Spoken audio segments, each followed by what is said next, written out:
Will shall ఉపయోగం. Will shall అనేవి భవిష్యత్తులో జరగబోయే పనులను నిర్దేశిస్తూ ఉంటాయి. ఈ విల్ షల్ అనేది భవిష్యత్తులో జరగబోయే పనులను చెప్పడానికి ఉపయోగిస్తూ ఉంటాం. జరగబోయే పనులను తెలియజేస్తుంది.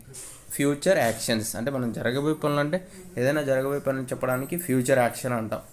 అంటే రాబోయే పనులు జరగబోయే పనులను చెప్పడానికి ఫ్యూచర్ టెన్స్ని ఉపయోగిస్తాం. ఇవి ఫ్యూచర్ టెన్స్లో వాడతాము. నేను రేపు డబ్బు చెల్లిస్తాను. I shall pay you tomorrow. I అంటే నేను, షల్ అంటే జరగబోయే పని చెప్తుంది, పే యూ టుమారో.